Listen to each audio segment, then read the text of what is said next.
welcome to the Piston Fanatic. I'm your host, Dave Dalton, and I'm excited to share my passion and perspective of our Detroit Pistons as we go on this fantastic voyage together. I've been a diehard Piston fan since the days of Dave Bing and Bob Lanier. I've also been the varsity basketball coach of a very successful program in northern Michigan.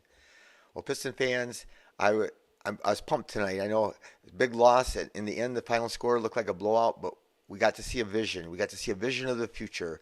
Our core four guys, which I've continually talked about, that's what we need to prioritize. You know, Cade Cunningham, 22 years old, Jaden Ivey, 21 years old, Jalen Duren, 20 years old, and Asur Thompson, 20 years old. And those guys played fantastic tonight.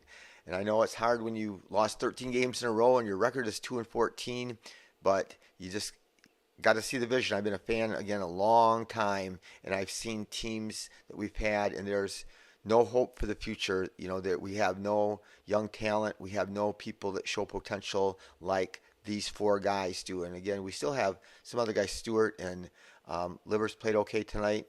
But those core four guys, you know, in the first half tonight alone, Cade had 22 points, 3 assists, and only 1 turnover. Jaden Ivey had 13 points and 3 assists and only 1 turnover. Duren, who has been missing, he's missed a whole bunch of games in a row. He's not even in shape yet, back to game shape because he's been out so long. He had 6 points, real efficient shooting, 8 rebounds. Asur had 4 points, 6 rebounds, and 3 assists at halftime. And so they just put on display what they can do and what the potential is. And it is really bright for this team. And again, it's going to take patience. It's not going to happen this year. I do believe with all my heart that we are going to have some stretches where we win, you know, maybe 5 out of 8 games for a couple different stretches, or we're going to have some really good stretches, even maybe longer than that. But it's going to take a while. But I'm just excited. If you watch the game, and some of you might not are listening to this, might have not watched the game, and you see the final score, you would say, that's terrible. We're awful. We stink. And still, some of you did. And I will advise, Oklahoma City, they have this fantastic young team that's loaded with great players and lots of draft picks and stuff. So if you don't like the Pistons, you should be an Oklahoma City fan. But I'm not going to turn on my Pistons. I love my Pistons. I will always love the Pistons.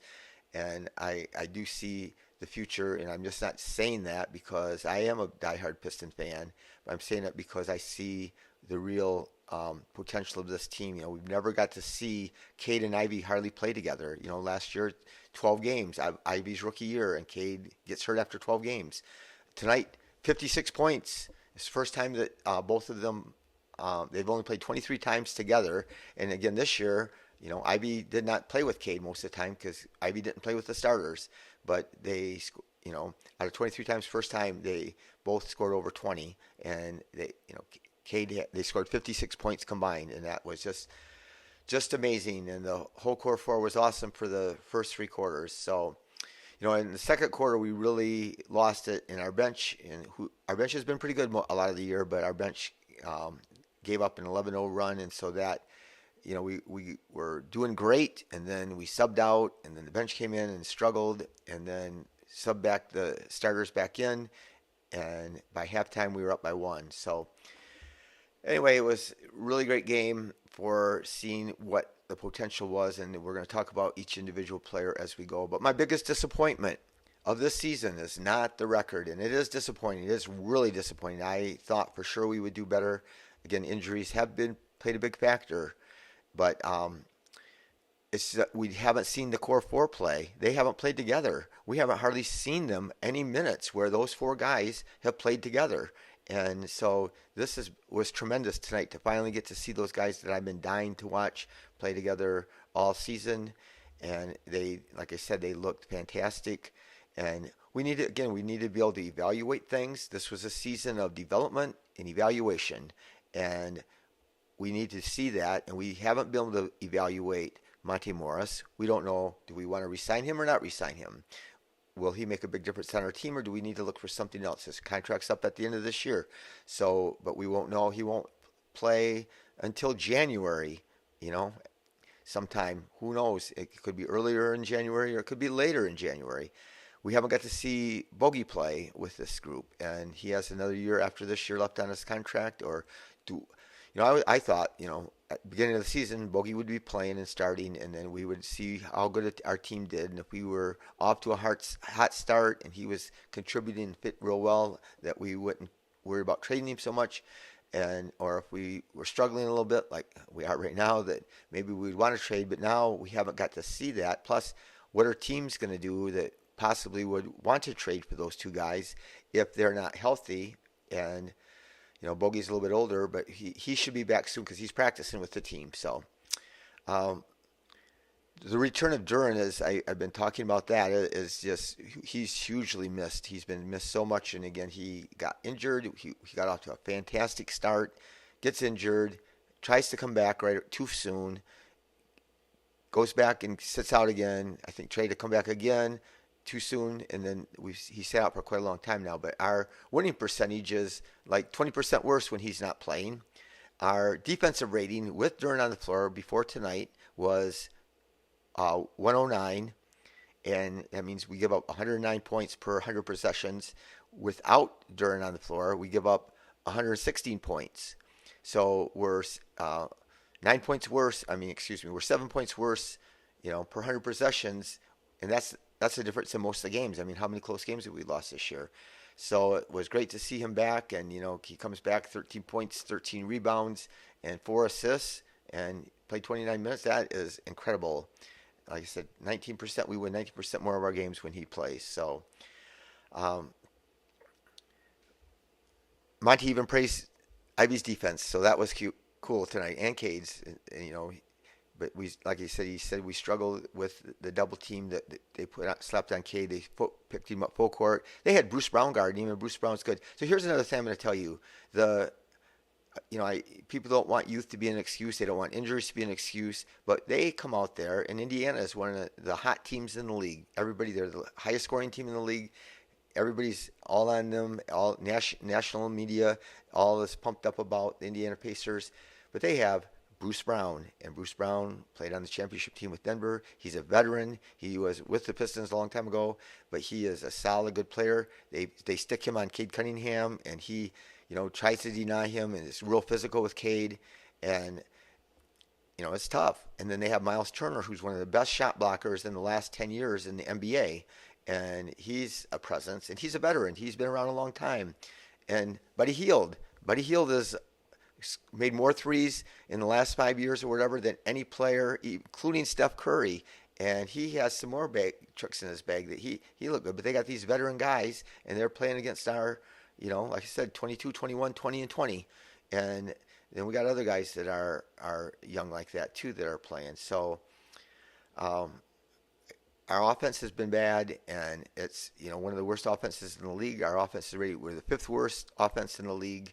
And we're last in 3-point attempts. And if you don't think Bogey will help with that, then you didn't watch Bogey play last year. So hopefully that'll happen. So going to run through the box score a little bit right away. Oh, before I do that, Asur Thompson, he is a unicorn. There was a James Edwards III did an interview about him, and he called himself a unicorn because nobody does what he does. He's, of all the people, he's the best, second best offensive rebounder in the NBA, and all the other guys are, there's a lot of guys that are post players, but the next closest wing player, and he's really a wing, a guard forward, is like the 40th best offensive rebounder. So he is way by far ahead of everybody, but he's averaged, of guys in history that have averaged 10 rebounds, 1.5 blocks, 1 steal in NBA history. Charles Barkley did it 2 times, and Gar Heard did it once.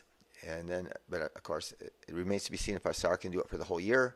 But he's, well on his way, and he's just consistent. I keep thinking he's going to drop off.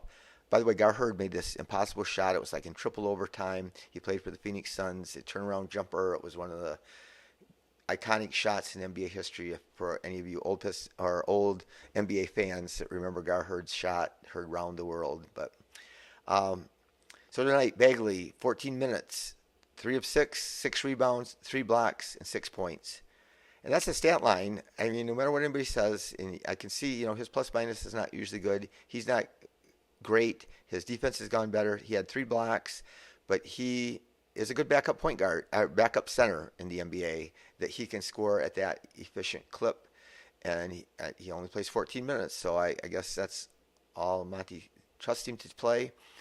But he still gives you good minutes in those minutes. But Asar, 30 minutes, he was 4 for 5. So I need to go back and look. Like his last 6 games, his shooting percentage is well over 50%, and that's a struggle. But he didn't even make attempt at three tonight. But the last like 7 games before that, he was like 0 for 1. So, but I'll tell you, he's got. You guys have seen it. I talked about it on last episode. This turnaround jumper. He drives the lane. He does a reverse pivot. He elevates. He has a little bit of a fade. And Mickey York, who doesn't always, not the best basketball analyst, but he said it reminded him of Michael Jordan, and it does. But Michael Jordan could do it from like 20 feet away and fade, jump higher and fade further. But he has this great sense. He just seems to hang in the air. He fades away. He holds it high, and it's like nobody's going to get to that shot. Especially like I said, he drives in, reverse pivots, and then elevates, and he just seems like he's suspended in air. Did you see the dunk? If you were watching the game, he dunked on Miles Turner. He took off from way back. He hammered it in Miles Turner's face. Again, Miles Turner's one of the best shot blockers of the last 10 years, if not the best. And he got hammered. He got smashed across the arms. No foul.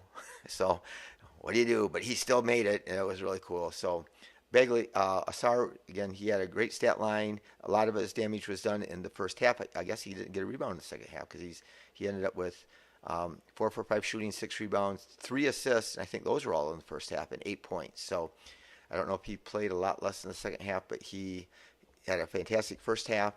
Stu, another solid game, 27 minutes. And Monty's reduced his minutes a little bit. He's trying to, I think that he's splitting that up, the time with Livers. So those guys are kind of dividing the power forward spot, the minutes there. So 0 for 0 on 3. So he plays 27 minutes. He doesn't even attempt a 3, and he was supposed to be stretch 4 guy. That was supposed to be his big thing this year. That's why we paid him $16 million a year, because he was going to be a stretch 4. But he is, again, don't get me wrong, he has exceeded my expectations. I say that every week. He plays his role really well. But we did think that we were going to find out whether he was going to be a three-point shooter. We know we need spacing. So he starts with those guys, but he doesn't space it. So that's why I think he threw out Livers. Livers made his first 2 threes tonight. So I still think Livers is more of a shooter. Livers made lots of threes in college. He shot 37%, even though he's played such limited time. He's only played 72 games in 3 years in the NBA because he's been injured every year. So Cade Cunningham, 38 minutes. So I almost think that as much as he struggled down the stretch, so he was 10 for 16. Well, he missed like his last, I don't know, at least 4 shots. I think 4 or 5 shots he missed. So, and that's been a continuing story. You know, fourth quarter he struggles. Everybody's really loading up on him, and he's trying to will us to victory. But I don't know if he played less minutes going into the final stretch, if he would be a little bit more efficient. He was 2 for 4 on threes. Again, really limited number of threes, but his percentage has come back up. He had that terrible stretch of about 3 games, but I think that still got his confidence down a little bit. But he was 9 for 9 on free throw, so that's the biggest thing. So yeah, he was 11 for 11 and now 9 for 9. So that's what we've been asking for. Cade, he's been getting fouled. He got fouled earlier in his career, and he got fouled earlier in the season. But who knows if they're going to keep calling him? But that makes a huge difference. So even when you make only 10 of 26, again, a lot of the misses were in the fourth quarter.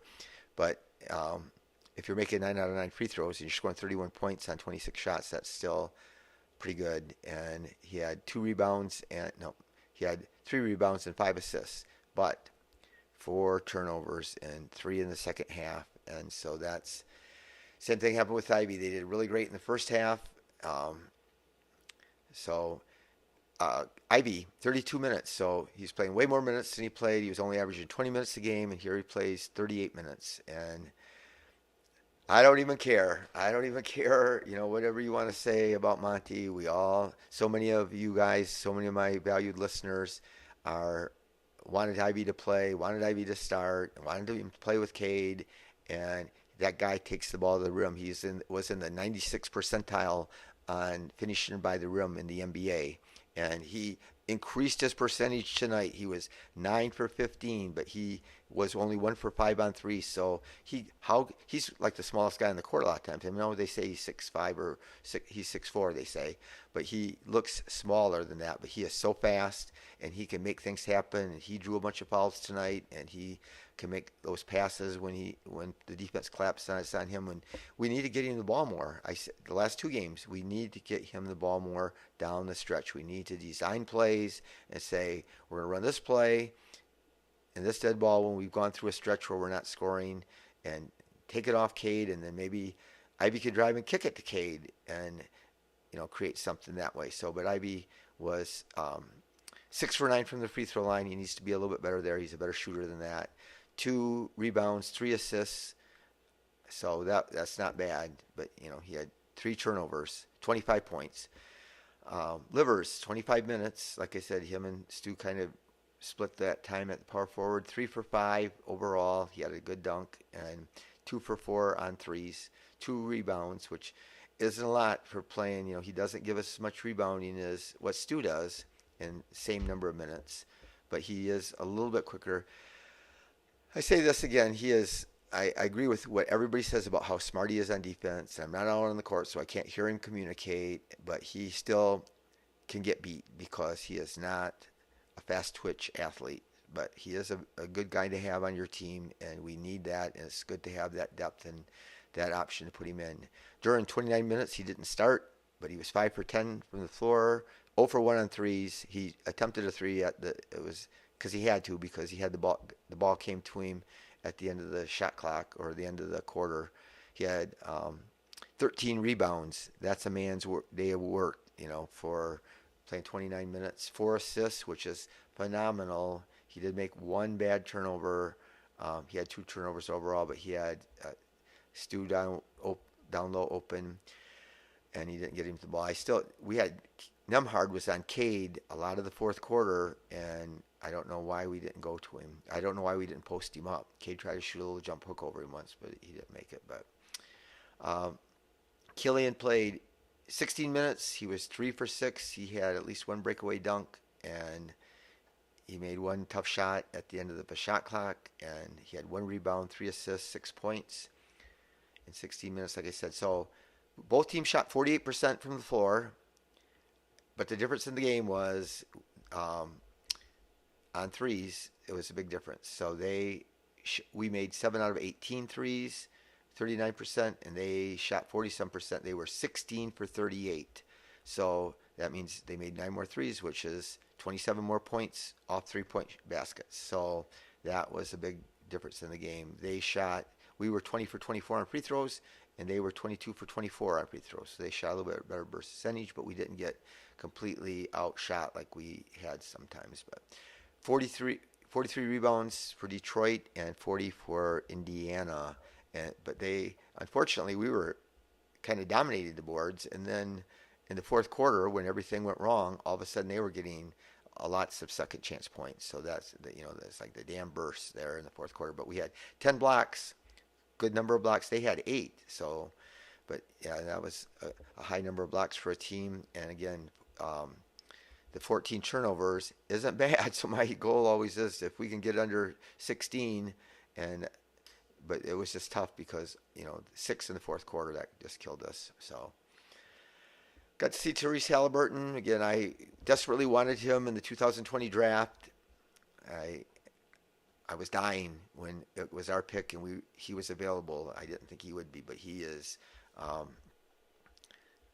He's averaging over 26 points a game, and he's averaging 12 assists. But in NBA history, guys that have scored over 20 a game and averaged over 12 assists or more, Isaiah Thomas, the great Isaiah Thomas, Magic Johnson did it twice, and Kevin Johnson that used to play for the Phoenix Suns, he did it once. So if he finishes that way, again, that's a long ways to go. So, but like I said, it just was a killer. The fourth quarter, 39-17, but even bigger. We started out; it was still close at the start of the fourth quarter, but they went on a 31-7 run. So Yeah, that hurt really bad. So, going to talk a little bit about Monty Williams, and I was excited that we got him. I have a podcast where it says about how glad I was, or how he was a perfect coach because I based my most of my information was from an interview with Cam Johnson, who played from his rookie year for his first 4 or 5 years with the Phoenix Suns, and he had Monty, and he had so much to say praising Monty. And then there was a recent interview with Mikal Bridges, who played with Cam Johnson for Monty, and Monty cried when they traded those two guys because he loved them, but they loved Monty too. So they asked Mikal, who's made the biggest difference in your life and in your career, and he said Coach Monty has made the biggest difference, and as a human. And he said, I appreciate him so much beyond his coaching. He treats you like he's one of your kids. And when you're struggling in basketball, he lifts you up. And when the weight of the world is on your shoulders, he said, you come into practice and Monty's happy. And he's, what's going on? And he just gives you confidence and makes you realize that life's bigger than there's more to life than basketball. So that, again, obviously a lot of coaches, including myself, I'm sure that coaches do a lot of things that are good and a lot of things that are bad. It still remains a mystery about did he, what happened with DeAndre Ayton? Does he just not like some players? What happened with Jaden Ivey? I'm not going to worry about what happened with Jaden Ivey or what happened in the first bunch of games because Ivey's starting, Monty's praising him, and so I was concerned about that, that Monty could never get past his displeasure for how Ivey played, but it appears that he has. So it's real exciting. So anyway, we have got Duren back, and Bogdanovic has been back at practice, and so they were playing 5-on-5, and Monty drew up a play, and Bojan says, "Coach, I can do this," and Monty says, "You can do whatever you want." And that's how much he respects Bojan, and he said Bojan's been in so many big games, and he knows so much about basketball that he said, he respects him enough to, do what he wants in given situations. He says he sees so many things. And I've noticed that even when Bojan was on the bench last year and when he got injured at the end of the year and partway they set him out because we were tanking. And he was talking to people all the time. I saw it at the first practice before the season started. I saw him when he first, gets traded. He comes in. I see him at the open practice, and he's constantly going to players and talking to them. And so Monty said, you can see the different things at practice. Just having Bojan at practice, he said, I thought the guys had a jolt of energy today just because Bojan was on the floor. He said, Bogey's not, but we're not going to make this happen too quickly. They're not going to bring him back too quickly, even though he's practicing 5-on-5, it appears. We want him back quickly, but we have to take our time. And so that's smart on the Pistons' part. On the Pistons' part, they need to be patient. So anyway, again, please subscribe on YouTube and leave a thumbs up. Thank you so much for listening. I hope you had a wonderful Thanksgiving and enjoyed your family. Again, I'm thankful for each and every one of you. Be the reason that somebody feels valued and cared for and heard. And let's go Pistons. We got to beat the Wizards on Monday. So here's the problem. The Wizards just played tonight against the Bucks and on the road, I think, and they lost 131-128. So they're not just, chopped liver, and they have a bad record just like we do. But I think there's going to be I'm concerned that we're going to play not to lose because we know that we need to beat them, that they're a team that we should be better than. But they have Kuzma scored over 20 tonight. Poole scored like 26, and they got Kispert scored like 20 off the bench. They have a bunch of good players. So hang on to your hats, and we gotta get that W on Monday. So let's go Pistons.